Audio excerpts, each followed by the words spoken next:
اردو دنیا کے ناظرین، نئی ویڈیو میں خوش آمدید۔ ناظرین، آرمینیا میں پاکستان کے JF-17 تھنڈر طیاروں کی گھن گرج۔ آرمینی صدر نے جنگ بندی کے لیے بڑے بڑے ممالک کی منتیں شروع کر دی۔ نگورنو کاراباخ میں آگ اور خون کا کھیل جاری۔ آذری فوجیں دشمن پر ٹوٹ پڑیں۔ آرمینیا شدید ترین حملوں کی ضد میں آ گیا۔ اربوں ڈالرز کا آرمینی جنگی سازو سامان راکھ کا ڈھیر بن گیا۔ فرانسیسی لڑاکا طیارے آرمینیا کی مدد کو پہنچ گئے۔ ترکی نے کیا تباہی مچائی، اب تک کی ہنگامہ خیز خبر آ گئی۔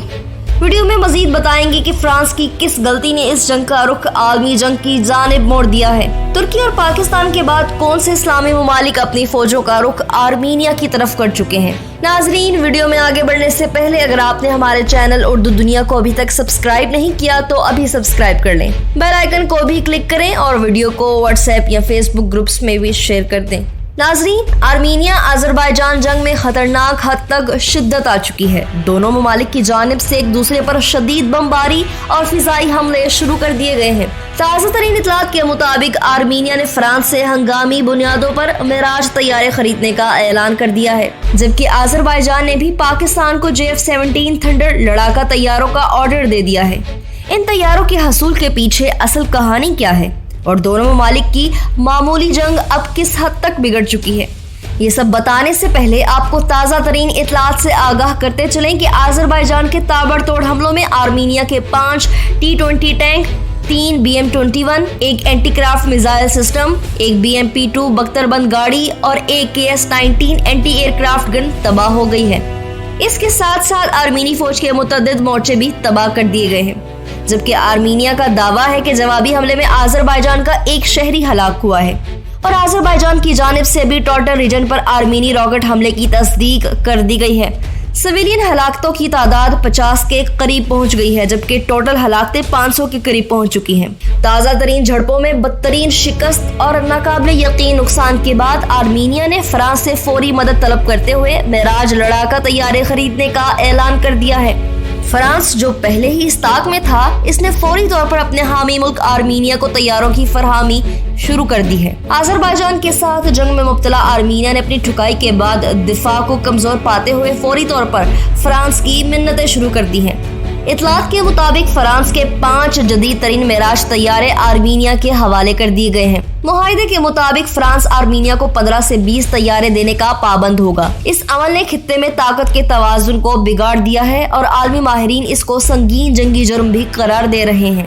دفاعی ماہرین کا کہنا ہے کہ فرانس کی یہ غلطی پوری دنیا کے لیے خطرناک ثابت ہو سکتی ہے، جس پر آذربائیجان نے بھی خطرہ محسوس کرتے ہوئے ایسا فیصلہ کر لیا ہے جس کے بعد اس جنگ کو عالمی جنگ میں تبدیل ہوتے کچھ ہی وقت لگے گا۔ فرانسیسی معراج طیارے آرمینیا پہنچتے ہی آذربائیجان نے بھی پاکستان سے JF-17 تھنڈر طیارے خریدنے کا اعلان کر دیا ہے۔ دونوں اتحادی ممالک کے مابین معاہدے کے بعد پاکستان آذربائیجان کو 36 JF-17 تھنڈر طیارے دینے کا پابند ہوگا۔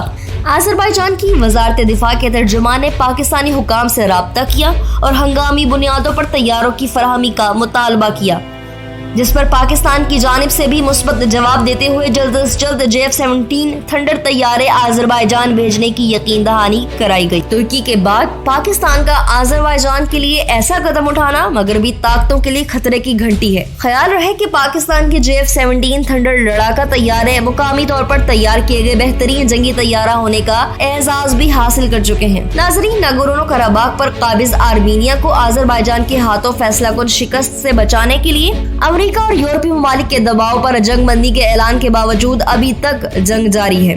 آرمینیا کی آذری شہری آبادی پر گولہ باری کے جواب میں آذربائیجان کے جنگی جہاز اور ڈرون طیاروں سے چلنے والے میزائل آرمینی ٹینکوں، ڈیفنس سسٹم، دفاعی تنصیبات کی تباہی کا سبب بن رہے ہیں۔ عالمی اجارہ داری کے خلاف مضبوط مسلم طاقت ترکی پر یورپ کی جانب سے مسلسل دباؤ ڈالا جا رہا ہے کہ وہ آذربائیجان کو جنگ بندی پر قائل کر کے مذاکرات کا راستہ کھولے۔ آرمینیا بھی اس جنگ میں بھاری نقصان اٹھانے کے بعد اب روس سے مذاکرات اور جنگ بندی کرانے کی منتیں کر رہا ہے۔ آرمینی وزیر اعظم کے مطابق جب تک ترکی کی حمایت جاری رہے گی، آذربائیجان کسی بھی صورت جنگ بند نہیں کرے گا اور ترکی کو روکنے کے لیے صرف روس ہی آرمینیا کی مدد کر سکتا ہے۔ اس کی ایک بڑی وجہ ترکی اور روس کے مابین اناطولین گیس معاہدہ اور دونوں ممالک جلد بننے والے نئے بلاک کے ممبر ہیں۔